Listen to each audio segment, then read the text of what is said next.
आइए आपके सामने हम उज्जैन के अति महत्वपूर्ण समाचारों की प्रस्तुति करें।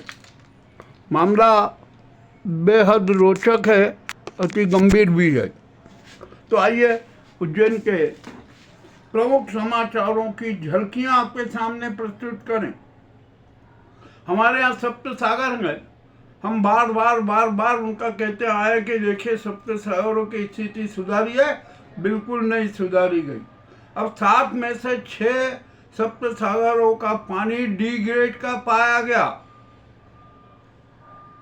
मामला बड़ा रोचक है, नहाने लायक भी नहीं है।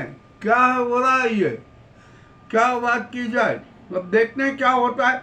अब तो ये मामला उजागर हो गया और नगर सरकार को स्पष्ट कहा गया है कि सप्त सागरों की जो 6 सप्त सागरों का पानी दूषित है, डी ग्रेड का है, उसको सुधार कीजिए।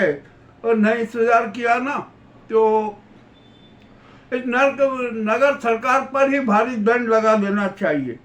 ठीक है, अब देखते क्या होता है क्या नहीं होता है। और अब तो महंगाई चरम पर है।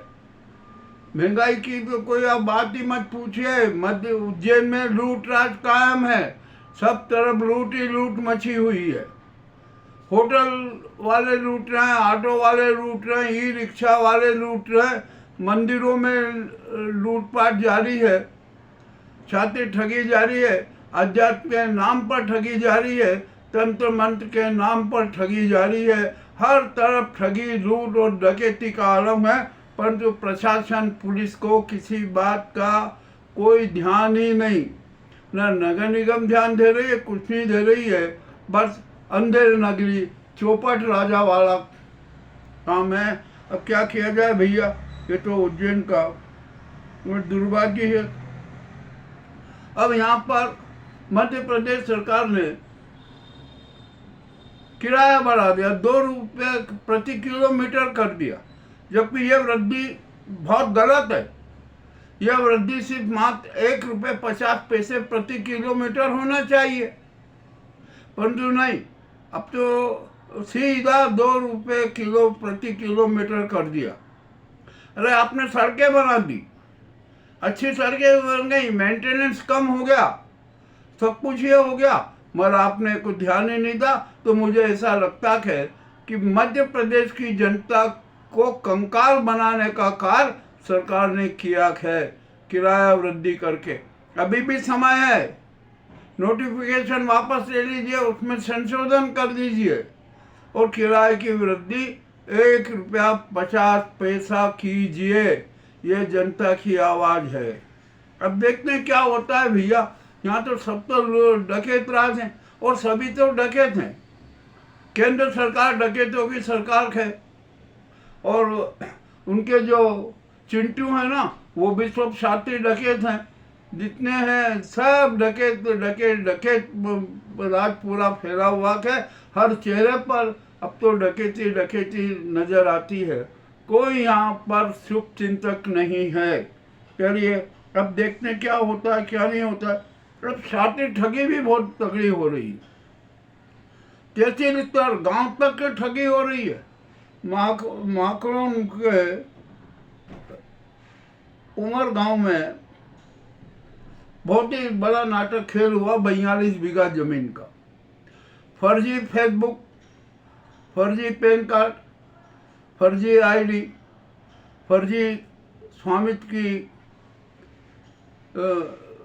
बुक और उसके आधार पर 42 बीघा जमीन की खरीदी फरोख्त हो गई। सब पर नकली फोटो लगाए गए, डुप्लीकेट फोटो लगाई गई और 5-6 लोगों ने जमीन खरीद भी ली। और जिन्होंने धोखाधड़ी की ना, उनका अभी तक कहीं आता पता नहीं। अब ये मामला तो बड़ा विचित्र हो गया। अब करें क्या भैया, जो भी होना है ना सब होगा। अब यहाँ श्रावण मास चल रहा है, शिव की आराधना पर्व हो रही है। जो भी हो रहा है देखने क्या होता है क्या नहीं होता है। अब हमारे यहाँ के एक अच्छे संत हैं विजय शंकर जी मेहता, वो शिव पुराण करेंगे। आज से कलश यात्रा निकलेगी, शिव पुराण होगा, सब कुछ होगा। भैया शिव पुराण कितने लोग सुनेंगे? और मैं कह रहा हूँ जो यहाँ पर्यटकी भक्त आ रहा है, शिव भक्त आ रहा है, जो अपने आप को धार्मिक सिद्ध करने का जो पहल करते हैं, ये मेरे निगाह में दिखावे का धर्म है और दिखावे के दान और उसमें विश्वास करते हैं। यदि मैं विजय शंकर मेहता जी से भी कहना चाहता हूँ कि अरे शिव पुराण तो बहुत हो गई, कितनी शिव पुराण हो गई, उसका परिणाम क्या आया, इस पर भी जरा बात कीजिए। शिव पुराण की अब जरूरत क्या है? लोग सुधरना नहीं चाहते। आपने शिव पुराण करी, लोगों ने सुन ली, हो गया, इस कान से सुनी, इस कान से निकाल दी।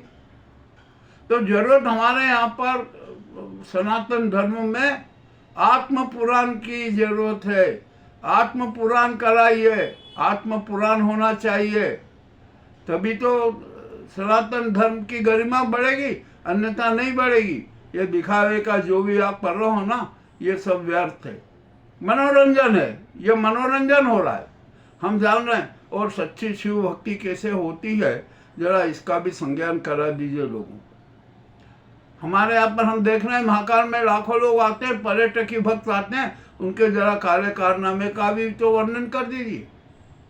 महाकाल में किस तरह के धनखोरी का आलम चल रहा है, ये भी जरा बता दीजिए। और भी अनेक प्रकार के नाटक हैं, किस प्रकार यहाँ पर ठगी होती है, आराधना स्थलों में ठगी होती है, ज्ञान गंगा के नाम पर ठगी होती है, शिव पुराण के नाम पर ठगी होती है, अनेक प्रकार से यहाँ पर ठगी का आलम देख नजर आता है। तंत्र मंत्र के नाम पर ठगी होती है, और अपने चेहरे पर धार्मिकता का मुखौटा लगाने वाले जो अपने आप को संभ्रांत कहते हैं ना, वो किस प्रकार की ठगी करते हैं, जरा इसका भी अध्ययन करवा दीजिए। अब करें क्या? अब यहाँ पर सिंह 2028 का पूरा फुगावा हो रहा है। सरकारी आंकड़ों के हिसाब से 30 करोड़ लोग आने की संभावना है। ठीक है, आए, हम तो कहते हैं 50 करोड़ आए, हम तो कहते हैं पूरा भारत उज्जैन, भारत का 147 करोड़ जनता उज्जैन में आ जाए सिंहदेव पर्व देखने के लिए। अब क्या किया जाए? अब यहाँ पर जो 30 करोड़ लोगों की व्यवस्था की बात की जा रही है ना, तो उसमें हमें क्या पर एक बात कहना चाहिए। यहाँ पर 63,000 जनसेवी पुलिस कर्मी तैनात रहेंगे, मगर स्थिति क्या बनेगी जरा देख तो लीजिए। कुछ बड़ा विचित्र खेल हो रहा है। अब एक बहुत लंबे समय से चल रहा था महाकाल घाटी से ढाबा रोड का चौड़ीकरण का, उसके टेंडर निकलना थे, वो होगा, ये होगा, मगर अब चौड़ीकरण कब होगा? अब 10 अगस्त को टेंडर निकलेगा। मामला बड़ा विचित्र है, विरोधाभास भी बहुत हो रहा है, सब कुछ हो रहा है, परंतु शहर के विकास के लिए, क्योंकि महाकाल मंदिर जाने का यही मार्ग है, ये तो मार्ग 4 लेन होना चाहिए। और यहाँ पर एक सबसे बड़ी बाधा आती है गोपाल मंदिर की। तो गोपाल मंदिर की बाधा तो कोई बड़ी बात नहीं है, द्वारकाधीश की जो हम सीढ़ियाँ चढ़ते हैं ना, वहाँ से भी दर्शन कर लेंगे, कोई दिक्कत नहीं है। तो जो महाकाल मार्ग है ना, इसको बहुत चौड़ा किया जाए। अब 10 अगस्त को टेंडर है ना, टेंडर निकलते से ही युद्ध स्तर पर काम शुरू किया जाए। अब कुछ व्यापारी न्यायालय जाएंगे, अरे तो आप अभी से कैविट लगा दीजिए,